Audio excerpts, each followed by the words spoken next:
মধ্যবিত্ত জীবনের সব স্বপ্ন হয়তো একদিনে পূরণ হয় না, কিন্তু পরিশ্রম আর যত্নে প্রতিটি দিন সুন্দর করে গড়ে তোলা যায়। ঘরটা গুছিয়ে রাখলে মনও ভালো থাকে, আর সংসারে হাজারো ব্যস্ততার মাঝে ভালোবাসা দিয়ে রান্না করলে পরিবারের সুখের ছোঁয়া চলে আসে। বড় কিছু নয়, ছোট ছোট যত্নেই সুন্দর হয় মধ্যবিত্তদের সংসার। ঘর গুছিয়ে মন গুছিয়ে আজকের দিনে কাজ শুরু করি। বিসমিল্লাহির রহমানির রহিম। আসসালামু আলাইকুম। কেমন আছেন সবাই? আলহামদুলিল্লাহ, আমি ভালো আছি। আশা করছি আমার ভিডিওটা যে যেখান থেকে দেখা শুরু করছেন, আল্লাহর রহমতে সবাই ভালো আছেন। আর সেই দোয়াই করি আল্লাহ যেন সবাইকে ভালো রাখে, সুস্থ রাখে।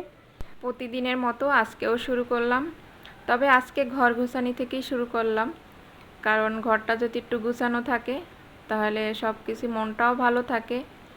আর আহামরি তেমন আমার কিছুই নাই, তবে আলহামদুলিল্লাহ আমার যা আছে সব কিছুর জন্য আলহামদুলিল্লাহ। এই যে জিনিসগুলো যা দেখতে আছেন, একদিনই কিন্তু আমার সব হয় নাই, ধীরে ধীরে হয়েছে। অনেক ত্যাগ, অনেক কিছু স্বীকার করে, সব কিছু ত্যাগ স্বীকার করে একটা জিনিস গড়তে হয়েছে। তো সব সময় চেষ্টা করি আমার এই ছোট্ট সংসারটাকে গুছিয়ে রাখার। এখানে আমি সকালবেলায় চাইছিলাম যে আগে রান্নাবান্না শুরু করব, তা ভাবলাম যে আজকে রান্নাবান্না শুরু করব না, আজকে সকালে নাস্তাও বানাই নাই। আগে ঘরটা চিন্তা করলাম, আগে ঘরটা গুছিয়ে নিই, তারপর হয়েছে যে রান্নাবান্নায় যাব। আর আজকে সকালে নাস্তাও বানাবো না, নাস্তাটা কিনে আনা হবে। তবে আমি ঘর থেকে বেরোয়ার আগে সুন্দর করে ঘরটা গুছিয়ে নিলাম। রায়ানের আব্বু আজকে সকালে নাস্তা না করেই চলে গেছে। আসলে আমার আজকে টরতে দেরি হয়েছে, আর মাঝে মধ্যে মনটাও ভালো থাকে না, এই জন্য আর কি। তা যাই হোক, যত কিছুই হোক ঘর গোছাতে হবে, রান্নাও করতে হবে, সব কিছুই করতে হবে, কারণ জীবন তো আর কোনো কিছুতে থেমে থাকবে না। আর যেহেতু বাচ্চারা আছে, ওদের জন্য তো হলে তাড়াতাড়ি করে রান্না করতে হবে। আবার রায়নের আব্বু 1টা বাজে খেতে আসবে। তো এখানে আমার বিছনা গোছানো শেষ, এখন মেয়ের পড়ার টেবিলটা সুন্দর করে গোছানোর চেষ্টা করতেছি। ওর টেবিল ওই গুছায়, কিন্তু মাঝে মধ্যে দেখি একেবারে এলোমেলো করে ফেলতেছে, তখন আমি আবার গুছাইয়ে দিই। তবে আজকে এবার একটু ধুলা টুলা পড়ছে, ওগুলো মুছে দিলাম, কারণ ওর এখন পরীক্ষা চলে, হয়তো ওইভাবে করতে পারতেছে না, সবসময় একটু ব্যস্ত থাকে। এই যে প্রাইভেট পড়ে 2 বেলা, তারপরে স্কুলে যায়, পরীক্ষা দেয়। তা আমি চেষ্টা করি ওর পড়ার টেবিলটা গুছিয়ে নেওয়ার। তা এই পড়ার টেবিলটা কত শখের ছিল আমার মেয়ের, যে ওর একটা পড়ার টেবিল হবে। তা আলহামদুলিল্লাহ, তা আপনারা তো ভিডিও দেখছেনই যে কবে কিনলাম এই পড়ার টেবিলটা। রুমের ভিতরে পড়ার টেবিলটা রাখার পরে বুঝা রুমটা অনেক সৌন্দর্য আরও বেড়ে গেছে, আমার কাছে যেটা মনে হয়। খুবই ভালো লাগতেছে আমার কাছেও। আর এখানে সব কিছু সুন্দর করে মুছিয়ে নিলাম, কারণ ধুলা পড়ে, প্রচুর ধুলা পড়ে। আমাদের পাশেই ছাদ আছে একটা, তো ওই ছাদে কাজ চলে, আর যেহেতু কাজ চলে আরও তো ধুলো বেশি। আর আমাদের বাসাটা একেবারে রোডের সাইডে, এই জন্য একটু ধুলাবালি আরও বেশি। যাই হোক, আমি কিন্তু প্রতিদিন না মুছলেও একদিন পর পর মোছার চেষ্টা করি, কিন্তু কি হবে, ধুলা মনে হয় যে একদিন যদি না মুছি, মনে করেন সকালে যদি মুছে রাখি, রাত্রে দেখি যে আবার আঙুল টানলে পুরা মানে রেখা দেখা যায়। সব সময় চেষ্টা করি গুছিয়ে রাখার, জানি না কতটুকু কি পারি। তবে বাচ্চারা যখন একসাথে বসে টিভি দেখে বা ওরা বিছানায় বসে করে, তখন সব কিছু আবার এলোমেলো করে। কিন্তু যাই হোক, ওদের বয়সই এটা। আমি আমার মতো করে গুছিয়ে রাখার সবসময় চেষ্টা করি। তেমন কিছুই নাই, তবে যা আছে আলহামদুলিল্লাহ, দেখতেই পাইতেছেন। তবে এগুলো সব কিছু আমার একদিনে কিন্তু হয় নাই। এই যে শুরুতেই বললাম, সব কিছুর জন্য আমাকে অনেক অপেক্ষা করতে হয়েছে, এবং একদিনে আমি সব কিছু চাইলেই পাই নাই, কারণ মধ্যবিত্তদের জীবন এমনই। আর আমরা হচ্ছি নিম্ন মধ্যবিত্ত, মধ্যবিত্ত বললেও ভুল হবে, কারণ আমি সব সময় যারা নিচু লেভেলের তাদের দিকে তাকাইয়েই চলাফেরা করি। আমার চাইতে যারা নিচু লেভেলের, কখনো দেখি না আমার চাইতে কারো কি আছে না নাই। আর আমার যা আছে আমি আলহামদুলিল্লাহ আল্লাহর কাছে সবসময় শুকরিয়া আদায় করি। আমি দেখি আমার চাইতে যাদের নাই তাদেরটা আমি দেখি যে তাদের তো নাই, আমার তো আছে, তাতে আমি তো আলহামদুলিল্লাহ ভালো আছি। সব সময় নিচের লেভেলের দিকেই তাকাইতে হয়, তাহলে আর মনে কষ্ট থাকে না, কখনোই অন্যেরটা দেখে মনে আফসোস রাখতে হয় না যে তার আছে আমার কেন নাই। সব সময় আশা রাখি যে আমারও হবে একদিন। তো এখানে সকালবেলা আমি বাহির থেকে ওদের জন্য পরোটা আর ভাজি নিয়ে আসছি, কারণ আমার ছেলে মেয়ে সকাল ভাত আছে, তো ওর আব্বু ভাত খাইয়ে যায় না, বলছে না ভাত খাইতে গেলে দেরি হবে। ওর আব্বু ভাতও খায় মাঝে মধ্যে, ছেলে মেয়ে ভাত খাইতে চায় না সকালবেলা উঠেই। ওদের জন্য আমি খুব টেনশনে থাকি, এই জন্য সকালবেলা উঠে আমাদের রুটি পরোটা বা চা একটা কিছু করতে হয় প্রতিদিন। আমার ছেলে তো খাবেই না, এই জন্য আমি বাহির থেকে পরোটা ভাজি নিয়ে আসছি। আর এই আমগুলো আর আব্বু রাত্রে আনছে, কিছু আম এখান থেকে খাওয়া হয়েছে আর বাকিগুলো এখন আমি ঝুড়িতে রাখলাম, কারণ পলিতে রাখলে একেবারে নষ্ট হয়ে যাবে। এই আমগুলো রূপালি আম, খেতে খুবই মজা, আর ওর আব্বু বেশিরভাগ এই রূপালি আমটাই কেনে। আর এখানে কিছু সবজি বের করে নিলাম, কারণ রান্নার শুরুতে সবজিগুলো সুন্দর করে গুছিয়ে কেটে নিলে সব কিছু রান্না কিন্তু তাড়াতাড়ি হয়ে যায়। তো আমি সব সময় চেষ্টা করি রান্না বান্নার আগে সব কিছু একত্রে গুছিয়ে নিলে রান্নাটা কিন্তু খুব তাড়াতাড়ি হয়। আর রান্না কিন্তু মন দিয়ে ভালোবেসে যদি করা হয় তাহলে পরিবারের সবাই কিন্তু তৃপ্তি করে খেতে পারে। আর আমার ঘর গুছানো এখন শেষ, বাকি আর একটা রুম সেটাও আমি অফ ক্যামেরায় গুছিয়ে নিয়েছি, সেটা আর ভিডিও করা হলো না, কারণ প্রতিটা রুম গুছানোর সময় যদি আমি ভিডিও করি তাহলে ভিডিওটা অনেক লম্বা হয়ে যাবে আর আমার কাজেও দেরি হয়ে যাবে। এজন্য আমি সবসময় হালকা পাতলা যা পারি অল্প করে শেয়ার করার চেষ্টা করি। আসলে অনেক পরিশ্রম করতে হয়, একটা জিনিসের যদি আপনি কিছু পেতে যান তার পিছনে অনেক পরিশ্রম করতে হবে। আর পরিশ্রম, ধৈর্য, সবার আগে ধৈর্য থাকতে হবে। তাই সবসময় চেষ্টা করি নিজের ভিতরে ধৈর্য আনার, তারপর পরিশ্রম। ধৈর্য না থাকলে পরিশ্রম করে কখনোই সফলতা আসবে না।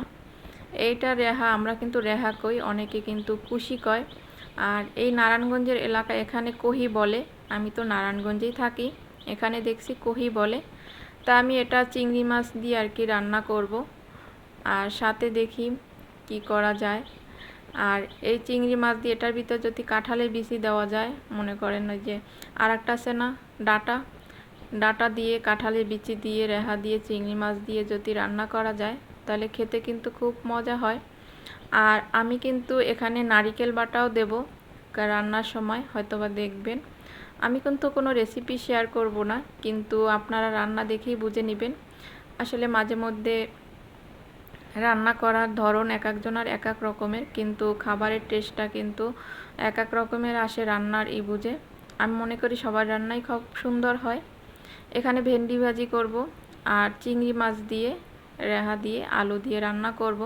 তা ভেন্ডি ভাজির সাথে কিন্তু আমি আলু কুচাই নিয়েছি, কারণ ভেন্ডির সাথে আলু কুচি করে দিলে ভালো লাগে। তবে এখানে আমি কিন্তু চুলা রাত্রেও পরিষ্কার করছি, সকালে আবার দেখি যে কিছু মানে কীরকম জানি লাগতেছে, এই জন্য একটু হালকা পাতলা মুছে নিলাম। আর সব রান্নার আয়োজন চুলার কাছাকাছি এনে নিলাম, কারণ আমার রান্নাঘরে জায়গা নাই, মানে এখানে শুধু একটা বেচিং আর চুলা রাখার জন্য একটু স্পেস আছে, এছাড়া কোনো জায়গা নেই। পাশেই আমি একটা কিচেন র্যাক রেখেছি লাল, আর আমার একটা টলি আছিল, ওইটার ভিতরেই আমি মনে করেন যে রুটি বেলি উপরে, আর কিছু একটা হাঁড়ি পাতিল রাখি, এইভাবেই আর কি মানাই গোছাইনি। আসলে ভাড়া বাসায় তো আর সব কিছু মন মতো হবে না। এখানে কিন্তু আমি রেহাটা রান্না করব, আমরা কিন্তু রেখাই কই। তা যাই হোক, এখানে ভেন্ডি ভাজিটা আমি আগে বসাবো, আর ওই পাশে পেঁয়াজ আর তেল দিয়ে চুলার জালটা আস্তে করে দিছি, কারণ যদি এই পাশে রান্নাটা আমি দুই হাতে কিন্তু একত্রে দুই পাতিলে নাড়তে পারবো না, এই জন্য ওই পাশে আমি জালটা কমিয়ে পেঁয়াজটা হালকা হইতে ভাজতে থাক, আর এই ফাঁকে আমি ভেন্ডি ভাজিটা বসাই দেব। আর ওখানে যে দেখবো পেঁয়াজটাও হালকা হালকা ভাজা হয়ে গেছে। চুলার জালটা কিন্তু কমিয়েই দিতে হবে, কিন্তু দুই পাশে যদি আপনি জোরে জাল দিয়ে রান্না করতে যান তাহলে কিন্তু হবে না।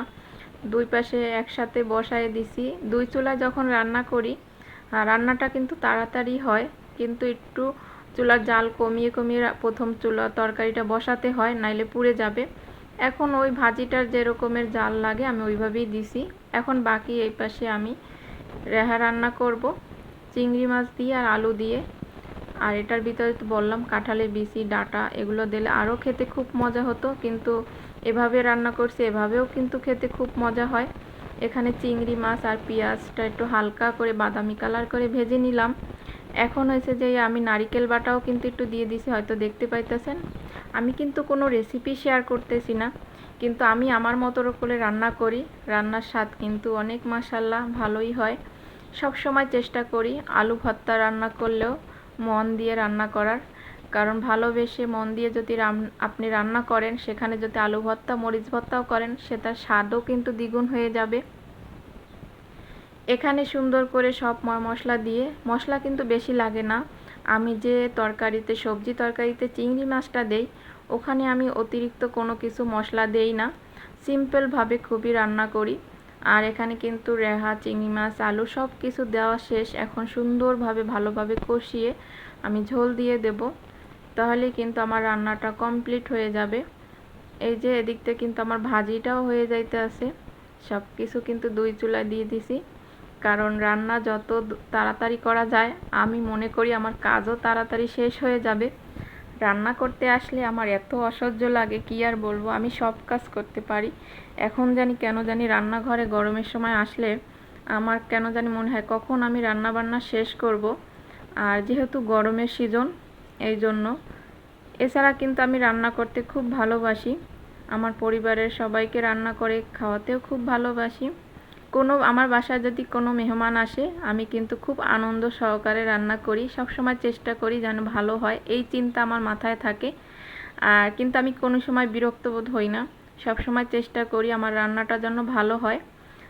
এই জন্য সব কিছু গুছিয়ে রান্না করার চেষ্টা করি। আর এখানে হয়েছে 2টা নারিকেল নিয়ে আসলাম বাড়ি থেকে। নারিকেল এভাবেই ছিল, মানে গছ ফোটানো ছিল।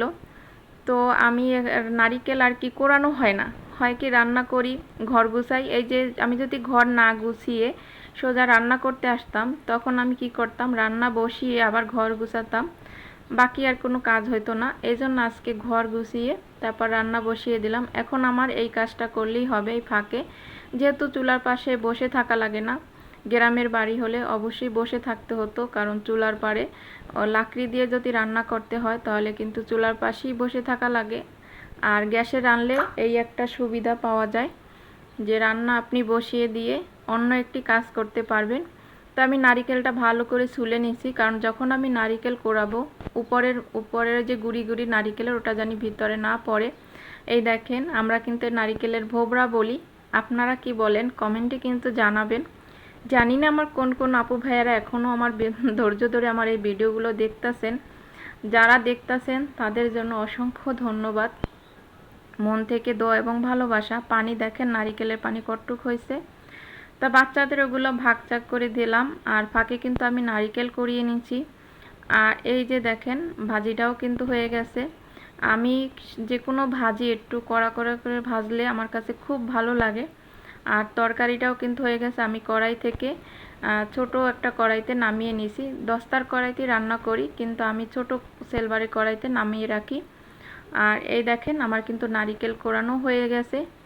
এই নারিকেল কোরানো আমি এখন একটা পলি করে ডিপে রেখে দেব। যখন আমার খেতে মন চাবে, আমি কিন্তু মাঝে মধ্যে তরকারিতে নারিকেল বাটা দেই, আবার নারিকেল দিয়ে পিঠা বানাই। মানে যে কোনো একটা কাজে কিন্তু এইভাবে রাখলে ঝটফট করে কিন্তু রান্না করা যায়, যে কোনো একটা কাজে লাগানো যায়। তবে নারিকেল বেটে রাখলে নারিকেল বাটাটা কিন্তু তরকারিতেই শর্টকাটে দেওয়া যায়। আমি মাঝে মধ্যে অল্প অল্প করে নারিকেল বেটেও রাখি। তো এইভাবেই আমি একটা পলি করে সুন্দর করে রাখলাম। আর আমার পাশাপাশি কিন্তু রান্নাও হয়ে গেছে, এখন শুধু বাকি ঘর গুছাবো, ঘর মুছবো। ওগুলো সবই অফ ক্যামেরায় করছি, দুপুরে খাওয়া দাওয়াও করছি। এটা কিন্তু আবার সন্ধ্যার পরের ভিডিও, কারণ রায়নার আব্বু আসার সময় ড্রাগন ফল নিয়ে আসছে। আমার ছেলে মেয়ে ড্রাগন ফল খেতে খুব ভালোবাসে, তাই ওর বাবা পাইছে। আর এগুলো ছোট ছোট, খেতে খুব মজা, তো এটা নিয়ে আসছে। আর এখন সবাইকে আমি এটা কেটে দেব। আমার ছেলে তো এগুলো দেখে, মানে এগুলো খায় কিসের জন্য আমি জানি, মুখ যে লাল হয়, ও খাবার সময় মুখ লাল করে চারদিকে মাখিয়ে ফেলে। আসলে বাচ্চাদের যে কোনো একটা জিনিস ছোটোবেলায় যেভাবে থাকে, বড় হয়ে গেলে কিন্তু এগুলো সব স্মৃতি। আমরাও ছোটোবেলায় কোনো খাবারে যে দেখছি, যদি রঙিন কোনো খাবার হয়েছে, ওটাকে খুব মানে কি বলবো, সাজিয়ে গুছিয়ে খাইছি, মানে জিভরা লাল হইলে। যাই হোক, এখানে কিন্তু আম কেটে দিছি, তারপর ড্রাগন ফল কেটে দিলাম। ওই যে আম ছিল ঘরে। তা আমার মেয়ে কিন্তু আম খেতে তেমনও দেখছি পছন্দ করে না, মাঝে মধ্যে খায়।